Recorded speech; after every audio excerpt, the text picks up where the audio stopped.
क्या करें क्या ना करें ये कैसी मुश्किल है, कोई तो बता दो इसका हल ओ मेरे भाई। हेलो बच्चों, एग्ज़ाम्स बस आ ही गए हैं और मुझे पता है कि आप सब ज़ोर शोर से उसकी तैयारियों में लगे हैं। चारों तरफ से यही आवाज़ आ रही है, पढ़ ले, ये पढ़ ले, सैम्पल पेपर कर ले, और आप सब करे जा रहे हैं। पर मैं इसके साथ साथ ये भी बताने जा रही हूँ कि पेपरों में क्या नहीं करना है। तो आइए इसी से ही शुरू करते हैं। तो सबसे पहली बात, जल्दबाजी ना करें। जल्दी का काम शैतान का होता है और जल्दबाजी में अक्सर हम गलत डिसीजन कर लेते हैं, इसलिए जल्दबाजी ना करें। कई बार बच्चे जल्दबाजी में चारों ऑप्शन पढ़ते ही नहीं हैं। पहला ऑप्शन पढ़ते हैं, उनको वो ठीक लगता है और उसी को वो लिख कर आ जाते हैं। जब एग्ज़ाम हॉल से बाहर आते हैं फिर देखते हैं और उनको लगता है ओहो हाय ये तो मुझे आता था, फिर भी गलत हो गया। तो बाद में पछताने का कोई भी फ़ायदा नहीं है।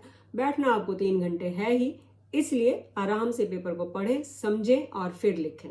दूसरी बात, केवल विकल्प यानी क ख ग या 1 2 3 ये लिख कर ना आए। विकल्प के साथ जो शब्द या वाक्य है उसको भी ज़रूर लिखें, अन्यथा आपके नंबर कट सकते हैं।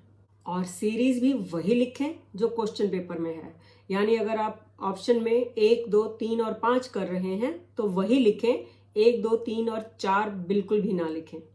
तीसरी बात, कटिंग से बचें, कटिंग ना करें। जितनी आपकी आंसर शीट नीट और क्लीन होगी उतने आपके नंबर अच्छे आने की संभावना बढ़ती चली जाएगी। मैंने कई बच्चों को व्हाइटनर का यूज करके टाइम वेस्ट करते हुए देखा है। बेटा व्हाइटनर का यूज करके तो आप अपनी गलतियों को और ज्यादा हाईलाइट कर देते हो, इसलिए अगर कुछ गलत हो भी गया है तो जस्ट सिंपल सा छोटा सा क्रॉस लगाएं और बस आगे बढ़ें। चौथी बात, ओवरलैपिंग या ओवर राइटिंग ना करें। ओवरलैपिंग, कई बार बच्चे जब रिवाइज करने लगते हैं तो देखते हैं कि किसी शब्द की स्पेलिंग गलत है, वो उसी में उसको ठीक करने की कोशिश करते हैं और अपने नंबर कटवा लेते हैं। अगर ऐसे, जैसे मैं एक एग्जांपल भी दे रही हूँ, ये देखें। अगर आपको रिवाइज करते हुए ऐसा लगे कि कोई शब्द गलत है, उसकी स्पेलिंग गलत है, तो उसको जस्ट काटें, एरो लगाएं और उसको जल्दी से दोबारा से लिख दें। इसमें ज़्यादा टाइम नहीं लगता है। ओवर राइटिंग यानी शब्द सीमा से ज़्यादा, अगर 80 या 100 शब्दों में पूछा गया है तो उसको 500 शब्दों तक ना लेकर जाएं, अन्यथा आपके नंबर कट सकते हैं। अब शब्द गिनने मत बैठ जाना। आप सबको पता है कि 100 से 120 शब्द एक पैराग्राफ में आ जाते हैं और थोड़े बहुत ऊपर नीचे चलते हैं। पैराग्राफ से याद आया, अनुच्छेद में पैरा चेंज ना करें, अन्यथा आपके नंबर फिर से कट सकते हैं। उसे एक ही पैराग्राफ में लिखें। अगली बात, किसी भी क्वेश्चन के सब पार्ट्स अलग अलग पेजेस पर ना करें। कोशिश करें कि क्वेश्चन के सब पार्ट्स एक साथ ही हों। ये तो हो गई वो बातें जो आपने नहीं करनी है। अब थोड़ी सी वो बातें जिनका आपने खास ध्यान रखना है। पहला, खुद पे भरोसा। जो आपने आंसर लिखा है वो ठीक है और वही ठीक है, इस बात पर भरोसा रखें। बीइंग ए टीचर इतने सालों से मैं देख रही हूँ, हर बार 10 या 12 पेपर ऐसे निकलते हैं जिनमें बच्चों ने ठीक आंसर लिखा होता है और बाद में काट के उसको गलत आंसर लिखा होता है। सच यार, बड़ा ही अफसोस होता है ऐसे बच्चों का नंबर काटते हुए। अपना ध्यान, एग्जाम डेज में आप बीमार होना अफोर्ड नहीं कर सकते, इसलिए ऐसा कोई भी काम ना करें जिससे बीमार होने का जरा सा भी चांस हो। Junk food no no no.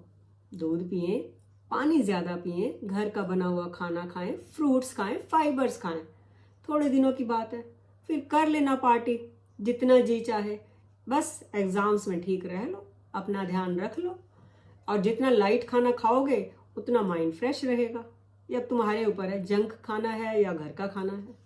तीसरी और सबसे इम्पॉर्टेंट बात, अपना सारा सामान अभी से तैयार करके रख लें।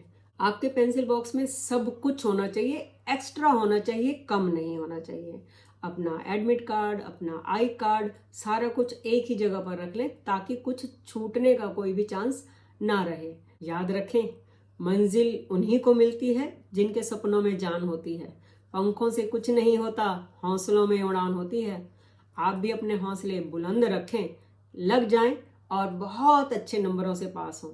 All the best to all of you.